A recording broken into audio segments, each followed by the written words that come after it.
The predator stalks its prey across the savannah. In the manicured jungles of American suburbia, the predator is a 50-something woman named Carol, armed with a 3-ring binder. And the prey is my new smart doorbell. Ahem. The sound was soft, but it cut through the chirping of the birds and the gentle Saturday morning breeze with the precision of a laser beam. I froze. Philip's head screwdriver held aloft, halfway through mounting the bracket. I didn't even have to turn around. I could feel the searing heat of her judgmental gaze on my back. "Morning, Carol," I said, with all the forced cheerfulness of a hostage reading a script. "Alex," she replied, her voice clipped. "I was just doing my morning rounds on the Architectural and Environmental Control Committee, and I noticed a discrepancy." I slowly turned to face her. She stood on the edge of my pristine, HOA-mandated fescue lawn, a solid 5 feet from my flower bed, as if stepping on my property would cause her to spontaneously combust. She was wearing a pastel pink tracksuit, white sneakers so clean they must have been terrified of grass, and a visor that seemed permanently attached to her head. And in her hands, clutched like a holy text, was the binder. The covenants, conditions, and restrictions for Maple Creek Estates, our Bible, and our doom. "A discrepancy?" I asked, feigning innocence. "I just weeded the petunias. They're the approved shade of magenta. I checked the color swatch." "It's not the petunias," she said, flipping open the binder with a snap that echoed through the quiet street.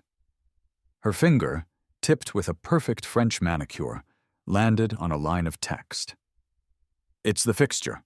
Section 4, subsection B, paragraph 3 of the Architectural Guidelines clearly states all external fixtures, including but not limited to lighting, house numbers, and doorbell enclosures, must be heritage bronze or satin nickel."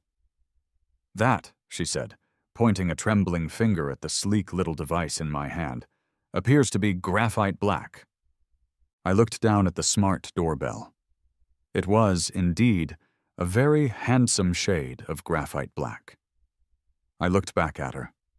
Her expression was one of profound, soul-deep disappointment, the kind you'd expect if she'd just discovered I was running a meth lab in my garage. "It's a security camera, Carol," I explained patiently. "They pretty much all come in this color. It's so they, blend in." "Blend in?" she scoffed, a sound like air escaping a punctured tire. "It sticks out like a modernist sculpture on a colonial salt box. The rules are the rules, Alex. They protect our property values." I muttered under my breath.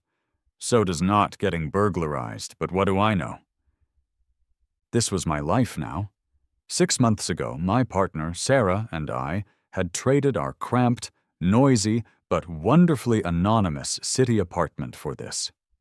A 4-bedroom slice of the American dream in Maple Creek, a place where the lawns were greener, the fences were whiter, and the passive aggression was a competitive sport. We wanted a yard for our golden retriever, Gus, the dog, not the contractor, foreshadowing, and a 2-car garage for my endless tinkering. What we got was a fiefdom ruled by Queen Carol and her holy binder of bylaws. Sarah emerged from the front door, holding 2 mugs of coffee. She took one look at Carol, her face a mask of polite neutrality, and her smile became just a little too bright. She was the diplomat in our relationship. "Good morning, Carol. Lovely day, isn't it?" "It was, Sarah," Carol said, giving me a pointed look, "until I discovered this flagrant violation." "Right," Sarah said, handing me a coffee. "The doorbell. Alex, honey, maybe we can find a bronze-colored case for it on Amazon?" She gave me a look that said, "For the love of God, just agree with her so she goes away." I sighed, defeated by the combined forces of suburban tyranny and my wonderful, peace-loving partner. "I'll look into it, Carol." Her victory was silent, but absolute. She gave a curt nod, snapped the binder shut, and pivoted on her pristine sneakers, continuing her patrol. Sarah and I watched her go. "I hate this," I said, taking a sip of coffee. "I truly, deeply hate this. I bet the official HOA-approved shade of air we breathe is eggshell." "I know," Sarah sighed, leaning against me. "But look at this yard. Hear how quiet it is? It's worth a few quirks." She was right. It was quiet. And beautiful. And ours. But as I looked at the back corner of our yard, where our property sloped down to meet the Millers and the Chengs, I saw the one piece of community machinery that Carol had, so far, mostly left alone. It was a chunky, industrial-looking box, the housing for the neighborhood's shared storm sump pump. It sat at the lowest geographical point of our 3 properties, a silent guardian against the whims of Mother Nature. Being a tech nerd with a love for over-engineering, I had taken a special interest in it. I had cleaned it, tested the float switch, and even run a new, heavier-gauge electrical conduit to it from my breaker panel. That conduit, of course, had earned me a 3-page letter from Carol about its unseemly and non-harmonious visual impact, but I'd successfully argued it was a safety upgrade, a word that even the binder had to respect. For now, the pump was my domain. A little piece of functional, logical machinery in a world governed by aesthetic nonsense. I had no idea it was about to become the epicenter of the dumbest, wettest war in Maple Creek history. A week later, the sky began to look bruised. The weather forecast, which had been optimistically calling for scattered showers, took a dark turn. The meteorologists on the local news started using a whole new vocabulary. Words like atmospheric river, unprecedented precipitation, and 100-year storm were being thrown around. They showed terrifying satellite maps with a massive plume of moisture aimed directly at our state, a meteorological fire hose ready to be unleashed. "A 100-year storm, huh?" I said to Sarah, as we watched the grim-faced weatherman point at a swirling vortex of doom. "Good thing we live on a hill." "We live at the bottom of a hill, Alex," she corrected me, pointing out the window. "Our backyard is the neighborhood's bathtub." She wasn't wrong, which is why my thoughts immediately went to our silent guardian. "I'm gonna go check the pump," I announced, grabbing a raincoat. Outside, the air was thick and heavy, the calm before the deluge. A strange, greenish light filtered through the ominous cloud cover. I jogged down to the corner of the yard and opened the pump's housing. Everything looked good. I cleared a few stray leaves from the intake grate, a wide, circular drain at the bottom of the swale that collected water from all 3 yards. I toggled the manual override switch.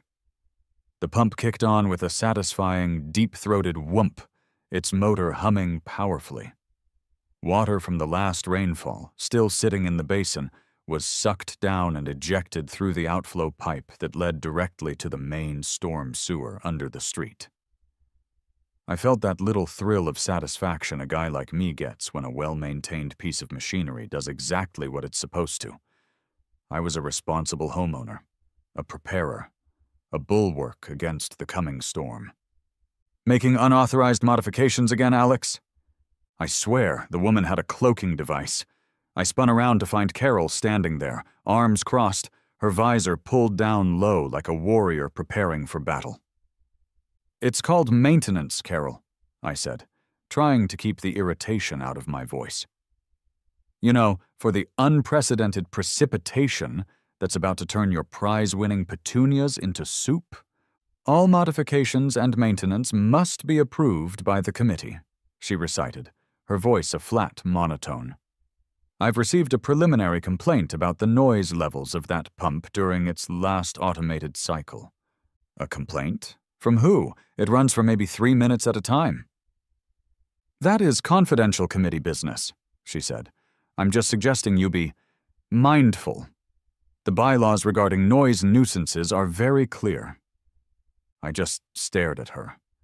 A hurricane was bearing down on us, and she was worried about a potential noise complaint for a machine designed to save our homes from flooding. The sheer, weaponized stupidity of it was breathtaking. "Noted, Carol," I said, closing the housing. "I'll be sure to ask the storm to rain more quietly." I walked back to the house as the first fat drops of rain began to fall, leaving her standing there like a statue dedicated to the spirit of pointless bureaucracy. The rain was soft at first, a gentle pitter-patter on the roof. It was almost cozy. Sarah and I made popcorn and put on a movie, the dog curled up at our feet. But within the hour, the gentle tapping became a frantic drumming, and then a deafening roar. The wind began to howl, and the lights flickered twice. "This is really coming down," Sarah said, peering through the blinds. I went to the back window that overlooked the yard. In the dim glow of the security lights, I could see the swale was already a small river. The rain was coming down in solid, wind-driven sheets. But then I heard it, a low, steady thrum that vibrated through the floor. The pump. It had kicked on. It was working. I felt a surge of pride. "Take that, Carol." And that's when I saw it. A figure, clad head to toe in a ridiculously bright yellow rain slicker, was marching with grim purpose from the side of her house directly towards the pump. It was like watching a little yellow submarine navigate a hurricane. "You have got to be kidding me," I whispered. Sarah joined me at the window. "Is that—" "Oh, yeah," I said, my voice tight with disbelief. We watched, absolutely mesmerized, as Carol reached the pump. She didn't hesitate. She bent over, wrestled with something for a moment, and then stood up, triumphant. It took me a second to realize what she'd done. She had closed the heavy-duty ball valve on the main intake pipe. She'd physically choked it off. The pump, its intake now starved, made a groaning sound, and then fell silent. But she wasn't done. From a pocket in her slicker, she produced a Ziploc bag. She pulled out a perfectly laminated sheet of paper and 2 industrial-strength zip ties. With methodical precision, in the middle of a torrential downpour, she fastened the notice to the pump's control box. "What is she doing?" Sarah asked, her voice a mix of awe and horror. "I think," I said slowly, as a cold, hard knot of anger and inspiration began to form in my gut. "She just declared war." The reassuring hum of the pump was gone, replaced by the angry, unopposed roar of the storm. The effect was immediate.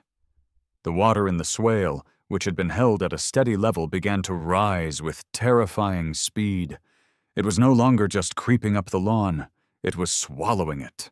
I threw on my raincoat and burst out the back door, not even bothering with boots. The cold rain was a shock, but the shock of what Carol had just done was greater. I met her halfway across my lawn, which was quickly becoming a shallow lake. "Carol," I yelled over the wind, "what the hell did you just do? You'll flood the entire block." She stood there, water streaming off the hood of her slicker, looking completely unperturbed. "The pump's operation constitutes a noise nuisance after 9 p.m., she shouted back, her voice shrill. "It's in the bylaws. Page 57, Section C, Paragraph 8. You were warned. It's an emergency. It's a storm pump. Its entire purpose for existing is to run during a storm." I was screaming now, gesturing wildly at the rising water that was already lapping at the concrete edge of my patio.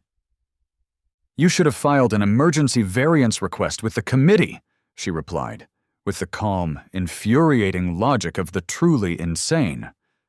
"We could have considered it at our next meeting. It's on the first Tuesday of the month."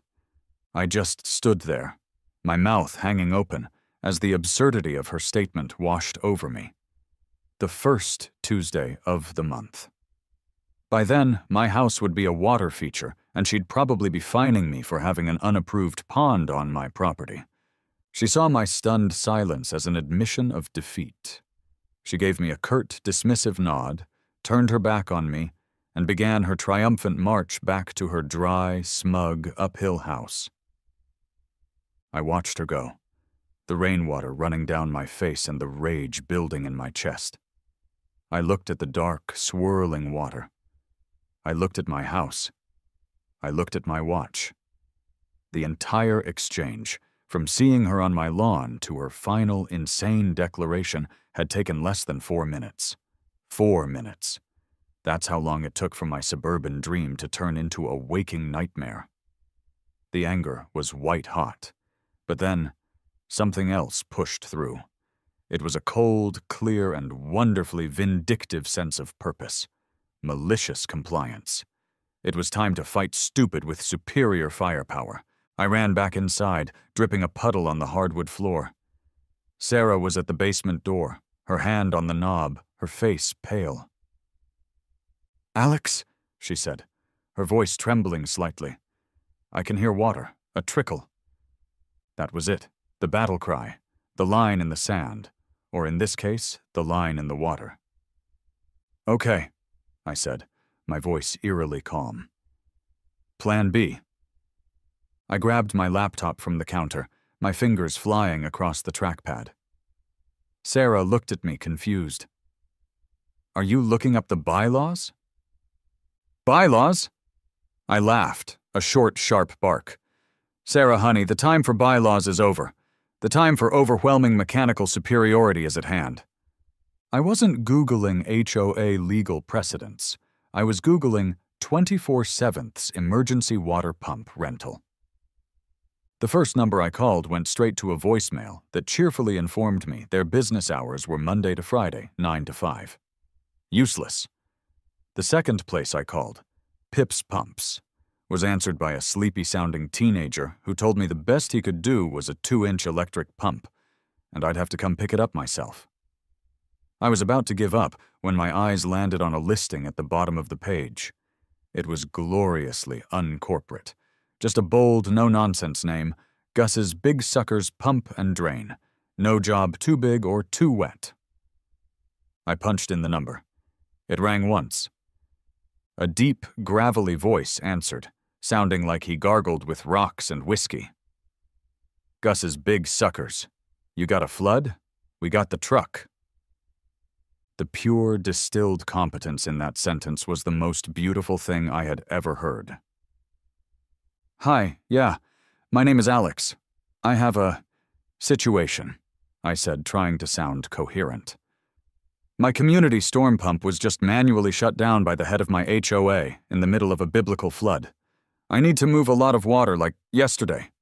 There was a long pause on the other end of the line. I thought he might have hung up.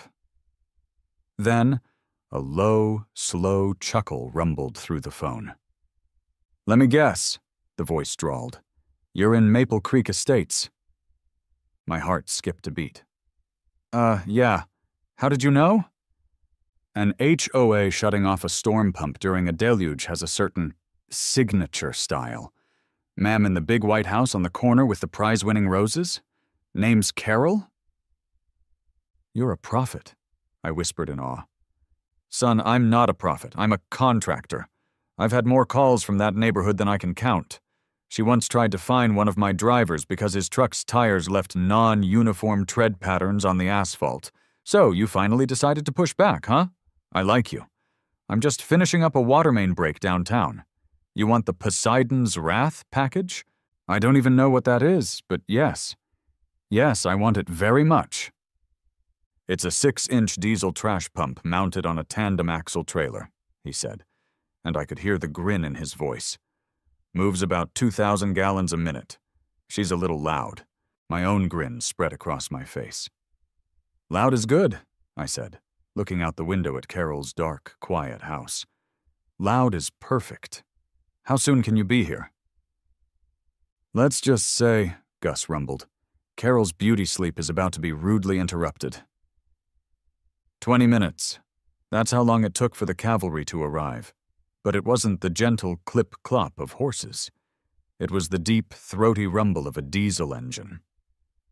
A pair of intensely bright LED headlights cut through the rain and swept across our living room wall. I looked out the window.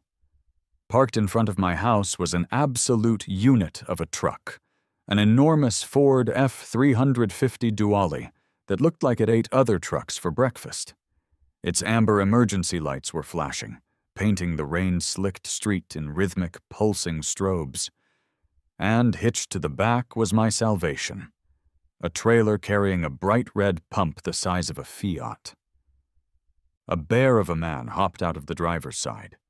He had a magnificent graying beard, a weathered baseball cap, and a no-nonsense expression that said he'd seen worse than a suburban squabble.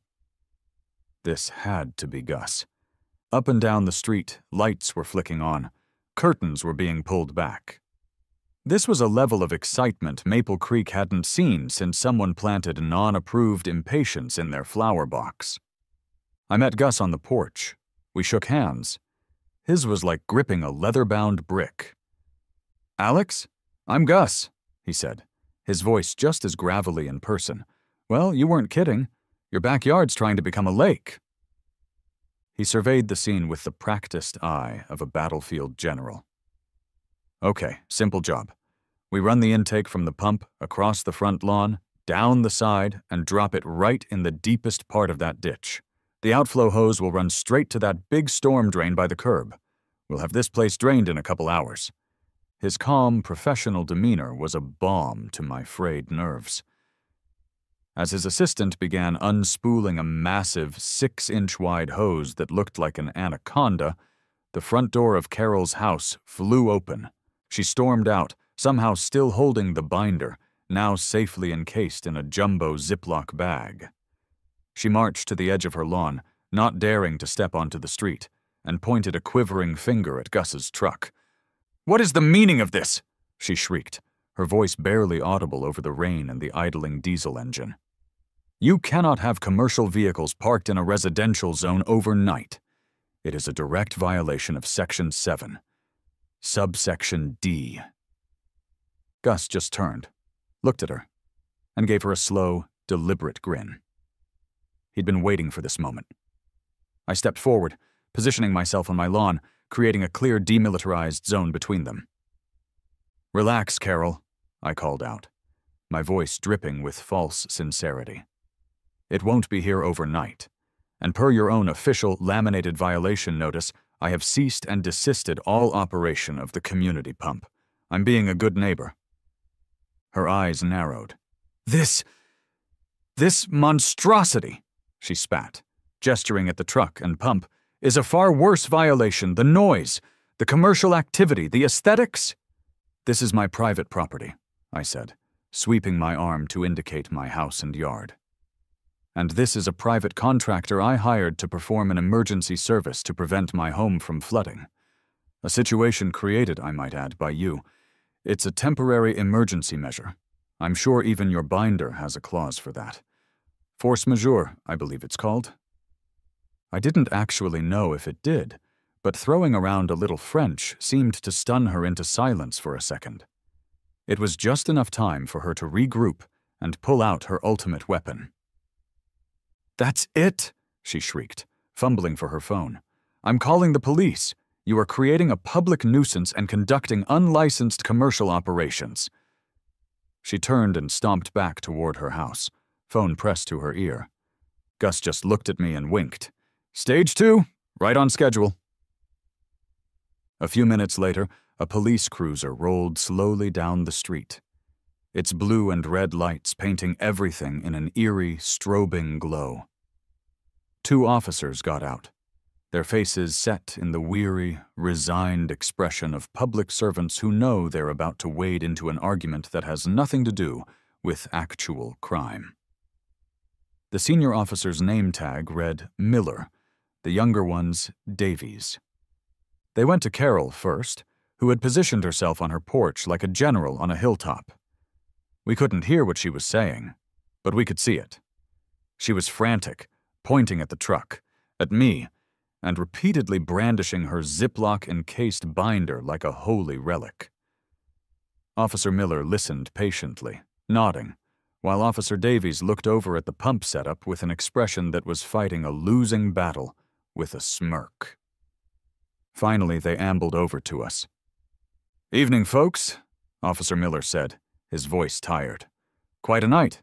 Your neighbor seems to be under the impression that you're breaking several laws here." "Evening, officer," I said calmly. "I'm just trying to keep my basement from turning into a swimming pool." I explained the situation as concisely as I could. The storm, the community pump, Carol shutting it off, the laminated notice. I pulled the soggy, zip-tied notice from my pocket and handed it to him.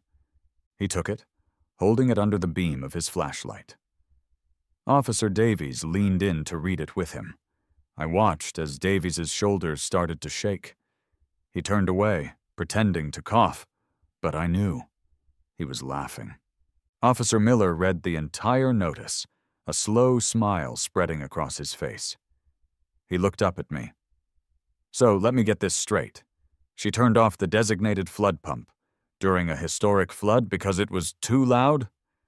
And because I didn't file for an emergency variance," I added helpfully. "The committee meets on the first Tuesday of the month."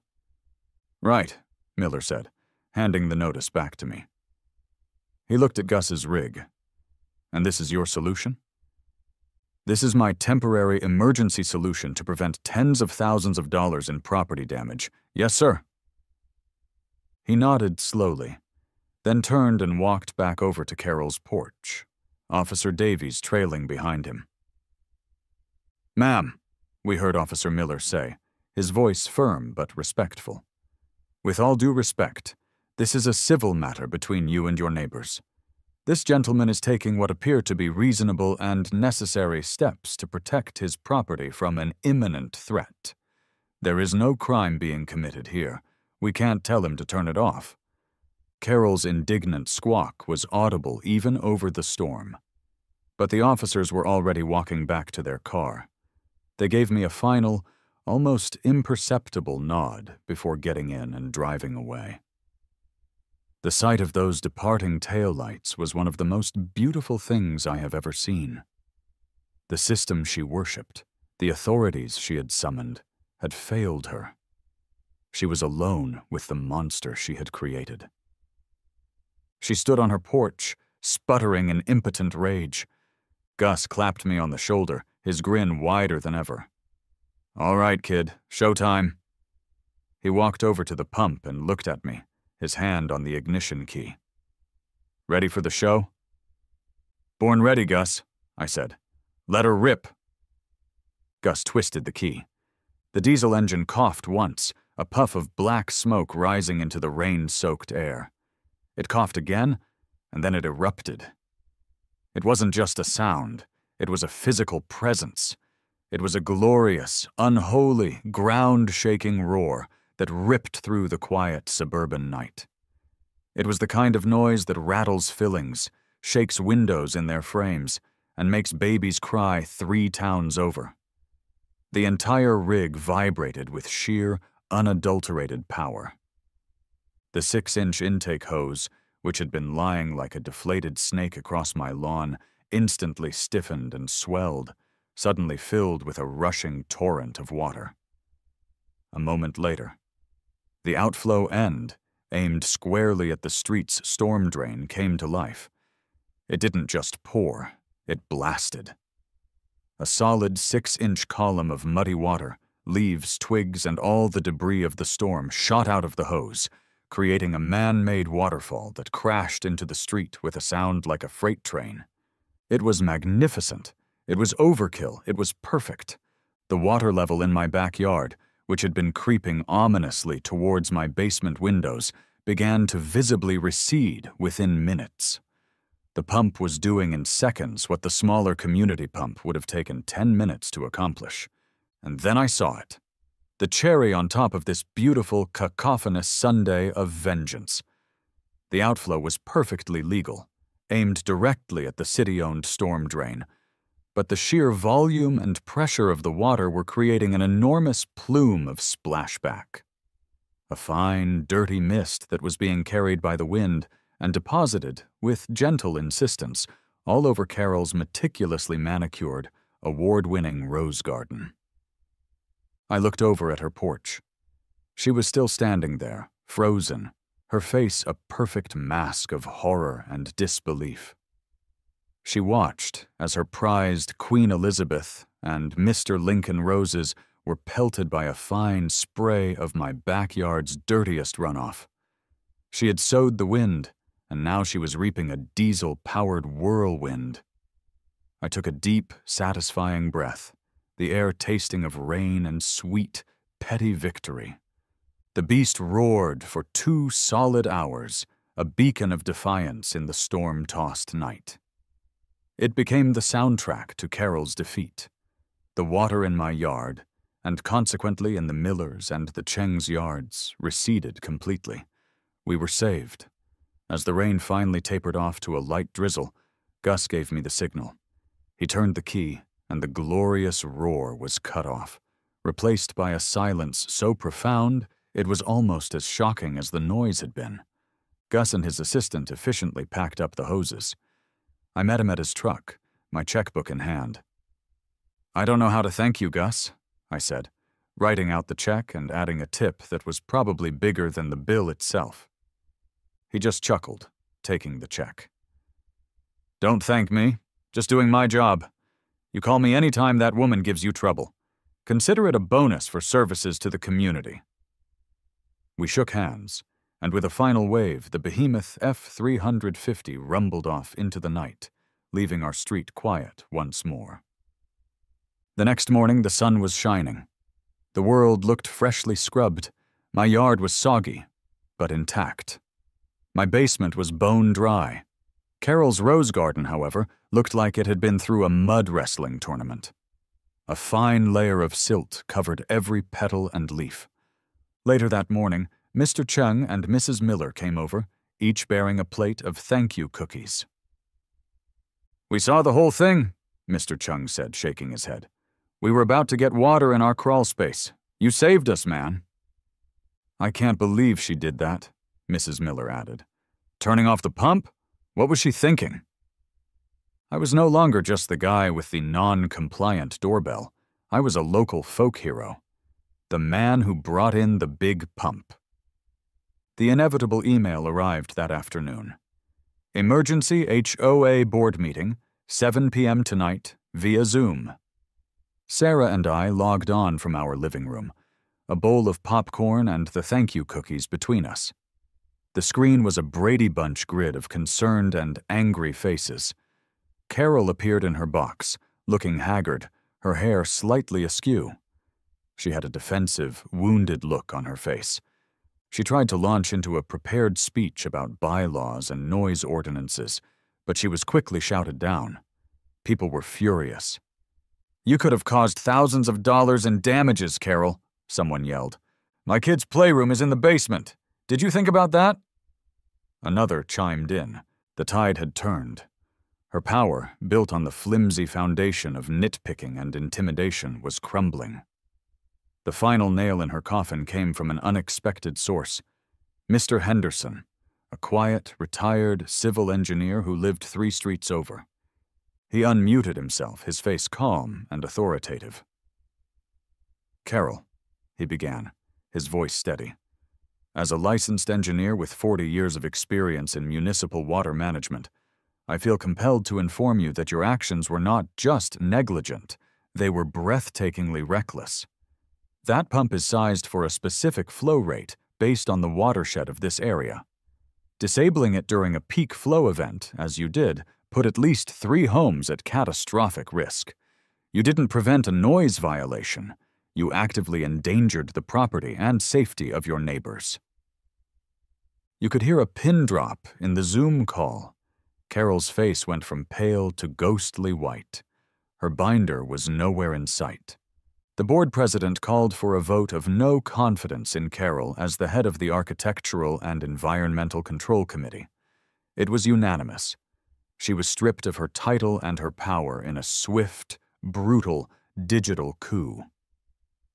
They drafted and passed a new emergency protocol for the storm pump on the spot. A week later, A formal, board-signed letter of apology appeared in my mailbox. That evening, Sarah and I were sitting on our back patio, which was once again dry and peaceful. We were sipping beers, and the dog was chasing a tennis ball across the soggy lawn. We both looked over at Carol's sad, muddy rose garden. "You know," Sarah said, a small smile playing on her lips, "this is probably going to cost her thousands in professional landscaping fees." "Thoughts and prayers," I said, taking a long pull from my beer. I looked at her. "You think it was too much? The giant pump, the noise, the whole spectacle." Sarah took a delicate sip of her IPA. She looked at the setting sun, then back at me, her eyes twinkling. "No," she said. "I think it was just loud enough. Welcome to the quiet life, honey." I leaned back in my chair, looking up at the now clear sky. I glanced at my front door, where my handsome graphite black and still very much non-compliant smart doorbell stood silent guard. "Yeah," I said to myself, a wide grin spreading across my face. "Quiet,